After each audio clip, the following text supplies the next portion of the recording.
Hi everyone and welcome to Isle of Indies for another video showcasing some of the very best indie games released over the last 7 days. Up first this week is Spectacular Sparky, a run and gun platformer inspired by 16-bit classics for the 90s such as Gunstar Heroes and Metal Slug, although the colour pixel art aesthetic particularly reminded me of Dynamite Headdy and Ristar from the Sega Genesis. Sparky is a bounty hunting intergalactic rabbit with attitude. He's sassy, fearless, cracks jokes and loves to annoy his enemies. Along with your sidekick come Boss, a half pig, half shark character called Shigsy, you're tasked with tracking down 5 of the most wanted criminals in the galaxy. Unlike many of the games that inspired Sparky, there's quite a fleshed out story here, with our titular hero, Shigsy, and the bosses having plenty to say. And, to make things even better, all are fully voiced, and are so on point it feels like you're playing a 90s Saturday morning cartoon. You get this bounty, and there'll be plenty more like it, Sparkplug. That's a guarantee. Shig, this could be the start of a beautiful friendship. Sparky can jump, flap his ears to get a little higher, and has a dash move for dodging enemy attacks.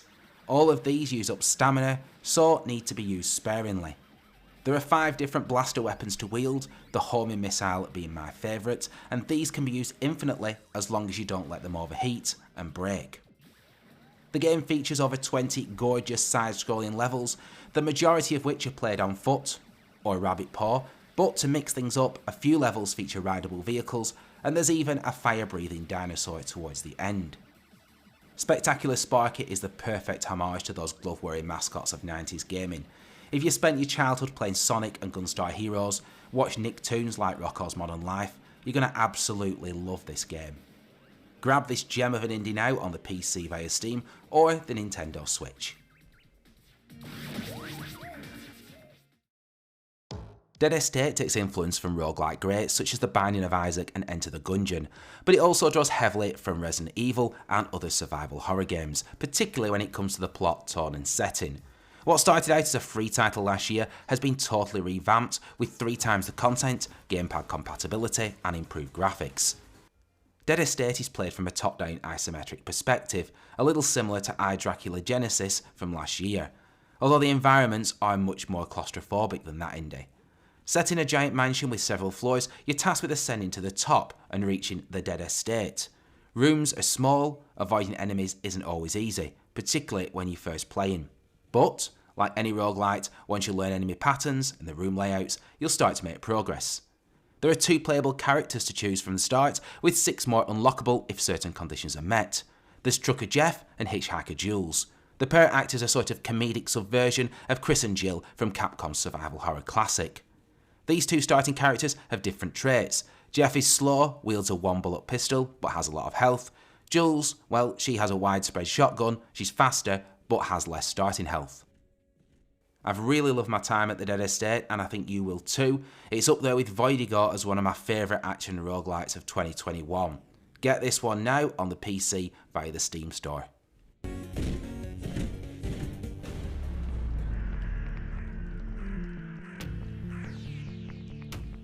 I'm a sucker for old school first person shooters like Doom and Quake, and Into the Pit really scratches that retro itch, albeit with modern roguelike mechanics. Humble Games' shooter features a tale of magical siblings on a quest for occult power. When your sister disappears, you venture to a desolate hamlet under dark eldritch skies to get answers. Roguelites have a propensity to feature some form of tower climb or descent, and Into the Pit is no different. At the start of each run, you choose a loadout, then literally dive into a pit and work your way down 4 floors until you reach the bottom, the heart of the pit, and face off against a giant boss.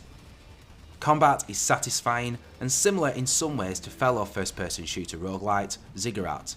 Your hands are your weapons, both are imbued with magical powers at the start of each run, allowing you to fire projectiles ranging in shape, size and number. After completing a level, you can upgrade your abilities or switch them for something else. The levels are all pretty compact, similar in size to say those in multiplayer deathmatch games, with your objective being to activate a number of beacons scattered around the area. Your ultimate aim is to rescue some 40 plus villagers who are trapped in the depths. This will take some time as you're likely to only come across 1 per run. Saving people gets you into the good books of the locals back in the village hub, who start to offer their services when a certain number of villagers have been rescued. Into the Pit isn't the most original game you'll play this year, but it features an addictive gameplay loop and a high level of polish. Check it out now on the PC and also the Xbox One, and if you're an Xbox Game Pass subscriber, well, you can play this one for free. Developed by the creator of Dead Cells, Nuclear Blaze first came into existence as a game jam created over a 48-hour period last year. After rave reviews, the game gets a full official release this week on Steam and itch.io. As a lone firefighter, you're thrust into investigating a mysterious underground facility. The deeper you go, the more the fire takes hold. There are a few enemies to face later in the game, but the main antagonist here is the fire itself, an all-powerful force that needs containing. Your only defence is a hose that constantly needs refilling with water. All of this looks stunning, with Nuclear Blaze featuring some of the best pixel art fire and water effects I've seen in a game. Nuclear Blaze is a short 2-hour experience, but one well worth taking for the cheap asking price. It's only available on PC at the moment, but I'd expect to see this on consoles in the near future, in particular the Nintendo Switch.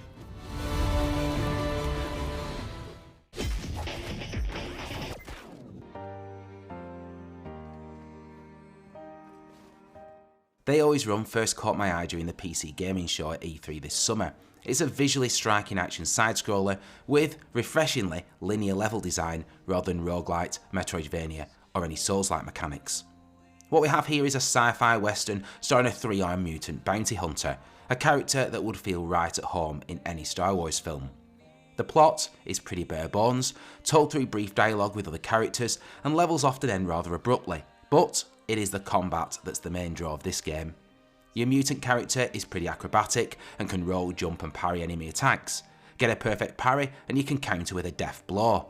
It's all a bit clunky and loose at times, but it is satisfying nonetheless, especially when you dodge, parry and then fall through enemies at once. The most original mechanic of the game is the wielding of a third arm, which, on a controller, requires you to hold down one of the bumpers and use the right analog stick to move the arm 360 degrees.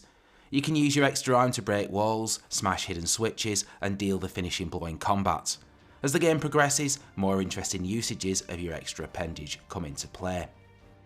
The hand-drawn art style is gorgeous. From the dystopian setting, to the superb character animations, the silhouetted battle scenes, and also the slow-motion finishes. This is a sumptuous cinematic adventure with substance to equal the style. For those that hate the backtracking of Metroidvanias, They Always Run is the perfect antidote. Check this one out now on the PC via the Steam store.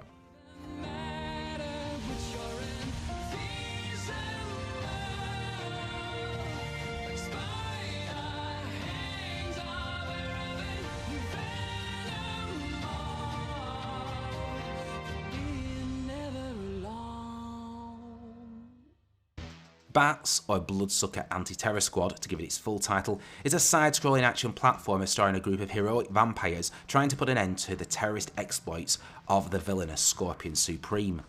Although played from a 2D side-scrolling perspective, Bats reminded me a little of Hotline Miami in the way that you need to navigate from point A to B, punch and kick your way through enemies without getting hit. Defeating enemies yields blood, collecting fills your life bar, giving you a little defense, the ability to shadow dodge, as well as turn into a werewolf. The gameplay loop is simple and doesn't really change much across the 5 levels, but it's enjoyable nonetheless. At the end of each stage, you face off against a different iteration of your nemesis, Scorpion Supreme, who flies an egg-shaped vehicle reminiscent of Dr. Robotnik from the Sonic games. Bats is a glorious throwback to early 90s Saturday morning cartoons and arcade coin-ops. In fact, I could easily imagine playing this one down the local arcade. With multiple playable characters, a boss rush and speedrun mode, this is a super game to sink your teeth into. Grab it now on the PC and all major consoles.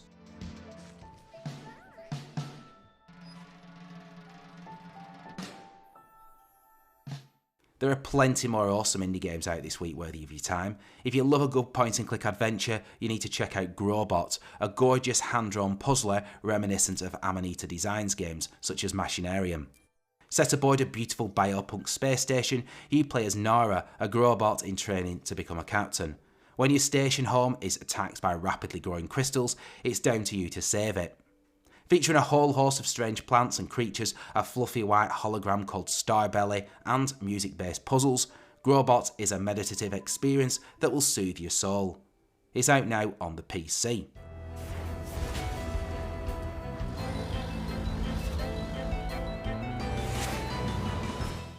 Also out this week on PC and Switch is Evertried, a colourful pixel art tactical roguelite set on a tile-based grid. You play as a lost soul tasked with climbing the tower to obtain an eternal reward. Gameplay mixes puzzle and strategy mechanics together to create an addictive experience. And a bit like classic roguelikes, enemies only move when you move, so you have time to survey the grid and decide what to do next. It's very much like playing a virtual game of chess, where you need to be thinking several moves in advance if you want to succeed.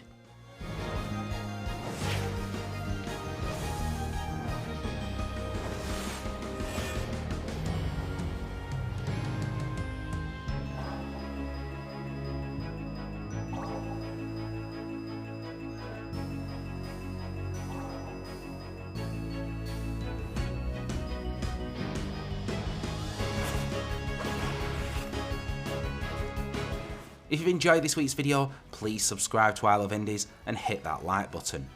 And why not leave a comment below on which of the featured indies most interest you? I really would love to hear from you. You can also follow me on Twitter for your curated indies of the day and some super giveaways. My Twitter handle is @IndiesLove.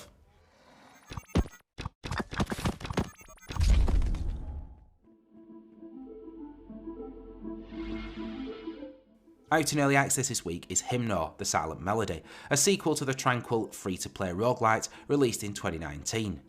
Graphically, this game looks very similar to the original, but several new mechanics have been introduced, including combat and crafting. You play as Fash, an intrepid guardian explorer who has seen the world fall. Now, after hundreds of years, you must bring together the other guardians and restore the world of light and colour. With no lengthy exposition, no instructions or words, Himno the Silent Melody is a game about self-discovery. This is definitely one to keep an eye on over the next few months whilst in early access. Finally, to wrap things up for another week, we have Tandem, A Tale of Shadows. This Tim Burton-esque adventure is a puzzle platformer played from both a top-down and a side-scrolling perspective. Help Emma and the teddy bear Fenton solve the mystery of the disappearance of the famous magician Thomas Kane, now on PC, PS4, Switch and the Xbox One. That's it for now from me. I'll be back with more indie gaming goodness very soon. Until the next video, keep loving indies. The disappearance of Thomas Kane, the only son of the famous Kane illusionist, still hasn't been solved by Scotland Yard. 10-year-old Emma, intrigued, is determined to investigate.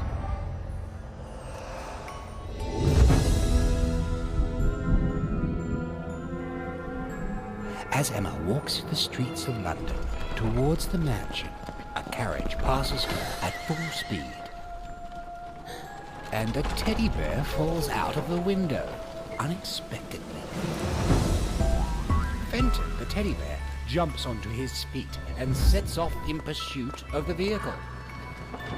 Without thinking twice, Emma joins the race, launching after him. After crossing the manor's entrance gate and gardens, they finally reach the heavy entrance door. She will need all her courage and the help of Fenton to reach the heart of the menacing manor. They must use Fenton's gravity-bending perspective to solve intricate puzzles in tandem. Each new universe has its own set of unique challenges and is guarded by an ominous final boss. But with Fenton at her side, nothing will divert Emma from her quest. Will she finally find Thomas?